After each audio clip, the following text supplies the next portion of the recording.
కృపగల దేవుడు మన ప్రభు అయిన యేసయ్య పరిశుద్ధ నామములో కూడి వచ్చిన మీ అందరికీ నా హృదయపూర్వకమైన వందనాలు తెలియజేస్తున్నాను. కీర్తనల గ్రంథము 89వ కీర్తన 50వ వచనాన్ని చదువుకుందాం. కీర్తనల గ్రంథము 89వ కీర్తన 50వ వచనం. ప్రభువా, నీ సేవకులకు వచ్చిన నిందను జ్ఞాపకము చేసుకొనుము. బలవంతులైన జనులందరి చేతను నా ఎదలో నేను భరించుచున్న నిందను జ్ఞాపకము చేసుకొను. ప్రార్థన చేసుకుందాం. ప్రభా, నీకు వందనాలు. ఈ రాత్రి మీరు మాకు అనుగ్రహించిన ఈ లేఖనాన్ని బట్టి స్తోత్రాలు. ఈ లేఖనాన్ని నీ బిడ్డలకు వివరించే జ్ఞానము నాకు లేదు. నీ సిలువ చాటున నన్ను మరుగుపరిచి నీ మాటలు మాకు వినిపించి నీ లేఖనానుసారంగా జీవించే కృపను మాకు అనుగ్రహించి మహిమ పొందము. మా ప్రభువైన యేసయ్య పరిశుద్ధ నామములో అడిగి వేడుకొనుచు ప్రార్థిస్తున్నాను మా పరమ తండ్రి. ఆమేన్. ప్రియమైన దేవుని బిడ్డలారా, చదవబడిన లేఖన భాగంలో భక్తుడు అంటా ఉన్నాడు కదా, ప్రభువా, నీ సేవకులకు వచ్చిన నిందను జ్ఞాపకం చేసుకును. బలవంతులైన జనులందరి చేతను నా ఎదలో నేను భరించుచున్న నిందను జ్ఞాపకం చేసుకును. ప్రియమైన దేవుని బిడ్డలారా, భక్తుడు అంటున్నాడు, నీ సేవకులకు వచ్చిన నిందను జ్ఞాపకం చేసుకో. బలవంతులైన జనులందరి చేత నా ఎదలో భరించుచున్న నిందను జ్ఞాపకం చేసుకో. ఈయన దేవుని చేత పిలువబడినవాడు, దేవుని చేత కోరుకున్నవాడు. నేను కోరుకున్నవాడు ఇతడే, నా ఉద్దేశాలన్నీ నెరవేర్చేవాడు అని ఎవరిని గురించి అయితే దేవుడు అన్నాడో ఆ వ్యక్తి అంటున్నాడు, నాకు వచ్చిన నిందను జ్ఞాపకం చేసుకో. బలవంతులైన జనులందరి ఎదుట నేను భరించుతున్న నిందను జ్ఞాపకం చేసుకో. ప్రియమైన దేవుని బిడ్డలారా, దావీదు విషయంలో ఎన్నో నిందలు పడ్డాడు, ఎన్నో అవమానాలు పడ్డాడు. ఇశ్రాయేలీలు భరించలేని పరిస్థితుల్లో గొల్యాతు వారి మీద తిరుగుబాటు చేసి 40 దినాలు సవాలు విసిరినప్పుడు ఆయన గొల్యాతుని జయించి ఇశ్రాయేలుకు జైలన్నిచ్చినప్పుడు అందరూ జైలు కొట్టారు. దావీదు 10,000 మంది అన్నాడు. ఎన్నో జయాలు చేకూర్చాడు. ఆయన ఏ విషయములలో అపనిందల పాలు కాలేదు, కానీ అతని మీద నిందలు మోపుతూ ఉన్నారు. షమీ అనే వాడు 2వ సమూయేలు గ్రంథంలో 16వ అధ్యాయం 7-8 వచనాల్లో మనం చూస్తే, షమీ దావీదు తన కుమారుడి చేత తరమబడి వెళతా ఉంటే, ఈ షమీ నరహంతకుడా, దుర్మార్గుడా, చీపో, నీవేళ నీవు వెళ్ళగొట్టిన సౌలు ఇంటి వారి హత్యను యెహోవా నీ మీద రప్పించి యెహోవా నీ కుమారుడైన అబ్షాలోము చేతికి రాజ్యమును అప్పగించి ఉన్నాడు. నీవు నరహంతకుడవు గనుక నీవు నీ మోసములో నీవే చిక్కుబడి ఉన్నావని చెప్పి రాజుని శపించాడు. తన వెనకాల వచ్చే వాళ్ళందరూ కూడా ఏమన్నారంటే, ఆడు చచ్చిన కుక్కలాంటి వాడాడు, ఆడెంత నువ్వు అని మేము వెళ్ళి వాడిని వేసేస్తాం, వద్దొద్దు అని అన్నాడు. దేవుని పరిచర్యలో కొనసాగేటప్పుడు లేదా నమ్మకస్తులుగా ఉన్నప్పుడు దేవుని విషయంలో మనం ముందుకు సాగేటప్పుడు ఎన్నో నిందలు, అవమానాలు వస్తాయి. యేసు ప్రభు లాంటి వాడికే నిందలు వచ్చింది. యేసు ప్రభుని ఎంత మాట అన్నారు తెలుసా? నీకులాగా మేము వ్యభిచారం వల్ల పుట్టిన వాళ్ళం కాదు, మీ అమ్మ వ్యభిచారం చేస్తే నువ్వు పుట్టేవాళ్ళం. ఎంత గొప్ప నింద వేశారు ఆయన మీద, చూడండి ఎంత పెద్ద నింద. అయినా ఆయన ఏమన్నాడు చెప్పండి, వీళ్ళు ఏం చేస్తున్నారు వీళ్ళకి తెలియదు అన్నాడే కానీ వారిని నిందించరు.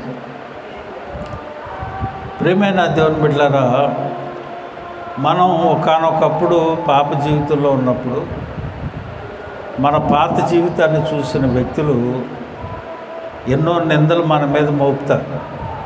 ఈయన దేవుణ్ణి నమ్ముకున్నాడే, ఈయన పరిచర్యలో ఉన్నాడే, ఈయన దేవుని పరిచర్య ఇన్ని సంవత్సరాలు కొనసాగుతున్నాడే, ఈయన్ని ఆ మాట అనకూడదు అనే ఇంగిత జ్ఞానం కూడా లేకుండా అనేక విషయాలలో నిందిస్తుంటారు. దేవుని ఎరిగినవాడు, దేవుని కలిగినవాడు, దేవుని ఆత్మచేత నింపబడినవారు మారు మాట్లాడటం, అది వాళ్ళు ఏమనుకుంటారంటే అలుసుగా తీసుకుంటారు.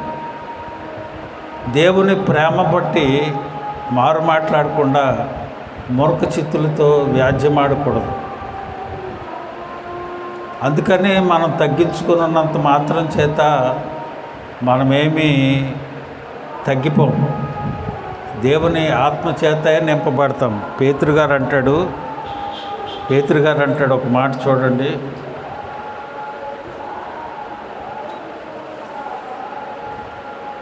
ఒకటో పేతురు పత్రిక 4వ అధ్యాయము 14వ వచనంలో, క్రీస్తు నామము నిమిత్తము మీరు నిందల పాలైన ఎడల మహిమా స్వరూపి అయిన ఆత్మ అనగా నా దేవుని ఆత్మ మీ మీద నిలుచున్నాడు కనుక మీరు ధన్యులు. హల్లెలూయా చెప్పండి, హల్లెలూయా. మూర్ఖులేమనుకుంటారంటే, ఇదిగో ఆయన చేసిన నిందను మౌనంగా భరిస్తున్నాడు కనుక అతను చేసి ఉంటాడని అనొచ్చు. కానీ దేవుని ఆత్మ మీలో నిలుచున్నారు, మీరు ధన్యులని దేవుని వాక్యం అంటావు. నా జీవితంలో ఎన్నో నిందలు పడ్డాను నేను. చిన్నప్పటి నుంచి కష్టాలే, సుఖపడిందంటూ ఎక్కడా లేదు నా జీవితంలో. కష్టాలతోనే ఆ జీవితం అలాగ సాగుతూ వస్తూ ఉన్నప్పటికీ ఎన్నో నిందలు, ఎన్నో అవమానాలు, ఎంతో భరించలేని మాటలు అన్నప్పటికీ దేవుని ఆత్మ చేత మనం తగ్గించబడి మౌనం వహించి ఉంటున్నామే కానీ ఎదురు తిరిగి మాట్లాడేంత ఇది కాదు. దేవుని ఆత్మ మీలో ఉంది కనుక మీరు ధన్యులని దేవుని వాక్యం అంటా ఉంది. దేవుని నిమిత్తం నిందలో అవమానాలు పడినా దాన్ని ధన్యకరమైనదని దేవుని వాక్యం అంటా ఉంది. దావీదు కూడా అలాగనే ఉన్నాడు. ఎన్ని నిందలు అతని మీద మోపినా, ఎన్ని అవమానాలు అతను సహించాడు, కానీ తిరుగుబాటు చేసి అతను చేయలేదు. అలాగే యోసేపు మీద నిందొచ్చింది. చూడండి, ఆదికాండ గ్రంథము 39వ అధ్యాయము 15వ వచనంలో పోతీఫర్ భార్య ఒక నింద మోపింది. ఆమె కోరిన కోరిక అతను తీర్చలేదని, ఇతను నా మీద బలాత్కారం చేయబోడని ఒక నింద మోపింది. అక్కడ అంటాడు, నేను బిగ్గరగా కేక వేయటవాడు విని నా దగ్గర తన వస్త్రం విడిచిపెట్టి తెప్పించుకొని బయటకు పారిపోయాడయా, ఇదిగో ఈ వస్త్రం అని చూపించింది, నింద మోపింది. కానీ దేవుణ్ణి ఎరిగిన వాడు, దేవుని తోడు అతను కొంత కనుక అతను మారు మాట్లాడకుండా నేను చేయలేదు, లేదా నీ భార్యే నన్ను ఇలాగ ప్రేరేపించింది అని కానీ అతను తిరుగుబాటు చేసి పైన మాట కానీ మాట్లాడినట్టు అక్కడ లేదు. తన వేసిన శిక్షను మౌనంగా అంగీకరించి భరించాడే కానీ తను మారు మాట్లాడలేదు. అలాగనే దానియేలు మీద కూడా నింద వేశారు.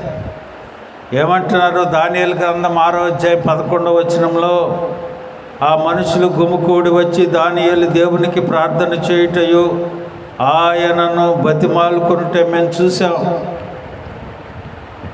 చేసింది ఆయన చేశాడు, ఆయన ఒప్పుకున్నాడు, అవును నేను నా దేవుడికి నేను ప్రార్థన చేసుకుంటున్నాను, ఎన్ని సింహాల భూమిలో పడేయమన్నాడు. శిక్ష అనుభవించడానికైనా ఇష్టపడ్డాడు. కానీ ప్రియమైన దేవుని బిడ్డలారా, ఈ రాత్రికాల సమయం దేవుని మాటలు మనం వింటున్నాం. క్రీస్తు కూడా తను తాను సంతోషపరుచుకోలేదు, కానీ నిన్ను నిందించిన వారి నిందలు నా మీద పడినని వ్రాయబడి ఉన్నట్లు ఆయన సంభవించరు. దేవుడు తనను పంపించిన పనిని నెరవేర్చడం కోసం ఎన్ని నిందలైనా క్రీస్తు భరించాడు. ఆ రీతిగానే యేసుక్రీస్తు మత్తయి సువార్త 26:61 వచనంలో తుదకు 2 మనుషులు వచ్చి వీడు దేవాలయమును పడగొట్టి 3 దినాల్లో కడతాడని చెప్పారు. దేవాలయాన్ని పడగొట్టేసి కట్టేస్తాను 3 దినాల్లో అని చెప్తున్నాడండి. ఎన్నో నిందలు, దేవుని దూషిస్తున్నాడండి, దేవుని కుమారుడు అంటున్నాడండి అన్నీ చెప్పారు. ప్రియమైన దేవుని బిడ్డలారా, ఈ రాత్రి దేవుని యొక్క మాటలు మనం వింటా ఉన్నాం. నిందలు, అవమానాలు మన మీదకి రావచ్చు. దేవుని యొక్క పరిచర్యలో ఉన్నప్పుడు ఎన్నో అవమానాలు, ఎన్నో నిందలు, చివరకు కాండ్రించి ఉమ్మివేసే పరిస్థితులు కూడా వస్తాయి. అలాంటప్పుడు భయపడవలసిన పని లేదు. దేవుని ఆత్మ మనల్ని బలపరుస్తుంది కనుక మనం ధన్యులమని దేవుని వాక్యం అంటూ ఉంది. ఒక దైవజనుడు పరిచర్య బాగా కొనసాగిస్తూ ఉన్నాడు. ఆయన ఆ ఊళ్ళో గ్రామంలో దేవుని పిలుపు మేరకు వచ్చినప్పుడు ఆ గ్రామస్తులు ఎవడు అతను పట్టించుకోలేదు. దేవుడు అతని ద్వారా అద్భుతమైన కార్యాలు జరిగించేటప్పుడు ఇతర మతస్థులు లేదా అతని మీద ద్వేషంగా ఉన్న వాళ్ళు ఏం చేశారంటే, ఒక అమ్మాయిని యవనస్తురాల్ని మాట్లాడి ఆ అమ్మాయి ఇతని ద్వారా గర్భం ధరించిందని చెప్పి ఊర్లో తగ్గు పెట్టి ఆ దైవజనుడి మీద నేరం మోపారు. నేరం మోపినప్పుడు ఈ అమ్మాయి చెప్పింది, ఆ దైవజనుడే నన్ను గర్భం ధరింపజేశాడని. వీళ్ళందరూ కలిసి ఇతన్ని వెలివేశారు. నువ్వు ఇక్కడ ఉండటానికి లేదు, ఊర్లో ఇలాగ యవనస్తులను పాడు చేస్తున్నావు, నువ్వు దేవుని పరిచర్య అని చెప్పి ఇలా చేస్తున్నావని అతను నింద మోపినప్పుడు మాట్లాడకుండా ఆ గుళ్ళోకి రానివ్వకుండా బయట ఒక గ్రామంలో ఇల్లద్దెకి తీసుకొని అక్కడ ప్రార్థన చేసుకుంటూ ఉన్నాడు. అక్కడ 2-3 నెలలు గడిచిన తర్వాత ఆ అమ్మాయికి భయంకరమైన పరిస్థితి ఏర్పడినప్పుడు దేవుడు ప్రభువు మాట్లాడాడు ఆమెతో. ఒక దైవజనుడి మీద నువ్వు నిందలు మోపావు, నువ్వు మరణ పడక మీద ఉన్నావు, వెళ్ళి దైవజనుని క్షమాపణ అడిగి పశ్చాత్తాపడి దేవునికి సన్నిధిలో పాపం ఒప్పుకోమన్నప్పుడు ఈ అమ్మాయి గ్రామంలోనికి వెళ్ళి అందరికీ పిలిచి చెప్పినారు, అయ్యా పలానా వాళ్ళు నన్ను ప్రేరేపించి ఆయన మీద నిందలు మోపమంటే మోపాను, కానీ ఆ దైవజనుడికి ఏం తెలియదని అందరి సమక్షంలో దేవుని సన్నిధిలో ఒప్పుకొని ఆ దైవజనుడిని తిరిగి తీసుకొని వచ్చి మరలా ఆ సంఘ కాపరిగా కొనసాగించేటట్టు చేశారు. ప్రియమైన దేవుని బిడ్డలారా, నిందలు మోపినప్పుడు కొన్ని ఇబ్బందికరమైన పరిస్థితులు మనకు వస్తాయి, కానీ అంత మాత్రం చేత మనం బాధపడవలసిన పని లేదు. అలాగే క్రీస్తు కూడా ఎన్నో నిందలు మన కోసం భరించాడు. అలాగే అపోస్తులైన పౌలు అపోస్తుల కార్యాలు 21వ అధ్యాయము 28వ వచనాన్ని మనం చూసినట్లయితే, ఇశ్రాయేలీయులారా సహాయం చేయరండి, ప్రజలకు ధర్మశాస్త్రమునకును ఈ స్థలమునకును విరోధముగా అందరినీ అంతటను బోధించున్నవాడు వీడే. మరియు వీడు గ్రీసు దేశస్థులు దేవాలయంలోనికి తీసుకుని వచ్చి ఈ పరిశుద్ధ స్థలమును అపవిత్రపరుచున్నాడని కేకలు వేశారు. అక్కడ అందరూ వచ్చి, ఇదిగో ఈ దేవాలయాన్ని ఇతను అపవిత్రపరుస్తున్నాడు, గ్రీకు దేశస్థుల దేవాలయంలోనికి తీసుకొని వచ్చి దేవాలయాన్ని అపవిత్రపరుస్తున్నాడు అని అతని మీద నిందలు వేశారు. దేవుని సువార్తను ప్రకటిస్తున్న అపోస్తుడైన పౌలుని గురించి ఎన్నో నిందలు, ఆయన భరించిన అవమానాలు అన్నీ కాదు, ఆఖరికి క్రీస్తు కొరకు చావటానికైనా సిద్ధపడ్డాడు. కానీ బ్రతుకుట క్రీస్తే, చావైతే లాభం అన్న రీతిలో అతను పరిచర్య జరిగించాడు. క్రీస్తుని నమ్ముకున్నవాడు, క్రీస్తుని వెంబడించేవాడు ఆ రీతిగా ఉండాలి. అంతేగాని దేవుని పరిచర్యలో, దేవుని యందు భయభక్తుల్లో మనం ఉన్నప్పుడు ఎన్ని నిందలు అవమానాలు వచ్చినా బాధపడటానికి వీల్లేదు. నిర్గమాకాండంలో చెప్తాడు కదా, 20వ అధ్యాయము 16వ వచనములో, నీ పొరుగువాని మీద అబద్ధ సాక్ష్యము పలకూడదని దేవుని వాక్యం సెలవిస్తూ ఉంది. నీ పొరుగువారిని ఎవరి మీద నీవు నిందలు మోపటానికి వీల్లేదు. అలాగనే దేవుని వాక్యం అంటూ ఉంది 2వ కొరింథీ పత్రిక 12:10లో, ఒక చక్కని మాట అపోస్తలుడైన పౌలు కొరింథీ సంఘానికి రాస్తూ చెప్తాడు. నేను ఎల్లప్పుడూ బలహీనుడను, అప్పుడే బలవంతుడను కనుక క్రీస్తు నిమిత్తము నాకు కలిగిన బలహీనతలోను, నిందలలోను, ఇబ్బందులలోను, హింసలలోను, ఉపద్రవములోను సంతోషించుచున్నాను. హల్లెలూయా చెప్పండి. హల్లెలూయా. నిందలు వచ్చినప్పుడు, ఉపద్రవాలు వచ్చినప్పుడు ఏం చేయాలట? ఇబ్బందులు వచ్చినప్పుడు నువ్వేం చేయాలట? సంతోషించాలి. గుర్తుపెట్టుకోండి. ఏదో ఎవరు నిందలు మోపినంత మాత్రంలో మన ఇదేం తగ్గిపోదు. వాళ్ళు నిందించినంత మాత్రం మన లెవెల్ పెరగదు. దేవుని ఆత్మ మనలను బలపరుస్తుంది కనుక మనం ఎంత నిందలో వచ్చినా, ఎన్ని అవమానాలు వచ్చినా, ఎన్ని ఇబ్బందికరమైన పరిస్థితులు వచ్చినా ప్రభువుని మనం వెంబడిస్తూ ఉండాలి. అదే చూడండి, మన మోషే విషయంగా మనం చూస్తాం. మోషే హెబ్రీ పత్రికలో 11:24లో ఒక చక్కని మాట ఉంటుంది. మోషే పెద్దవాడైనప్పుడు విశ్వాసమును బట్టి ఐగుప్తు ధర్మ కంటే క్రీస్తు విషయమైన నింద గొప్ప భాగ్యమని ఎంచుకున్నాడట. హల్లెలూయా చెప్పండి. హల్లెలూయా చెప్పండి. హల్లెలూయా.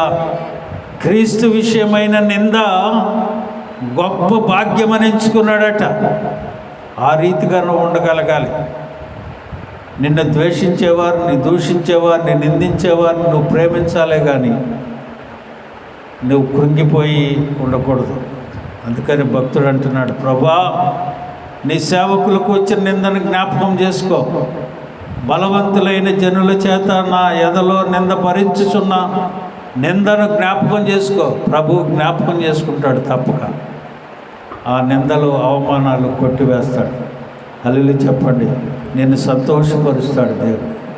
హల్లెలూయా. అలాంటి కృప ప్రభు మనకు అనుగ్రహించి మన నిందలు, అవమానాలు తొలగించునుగాక.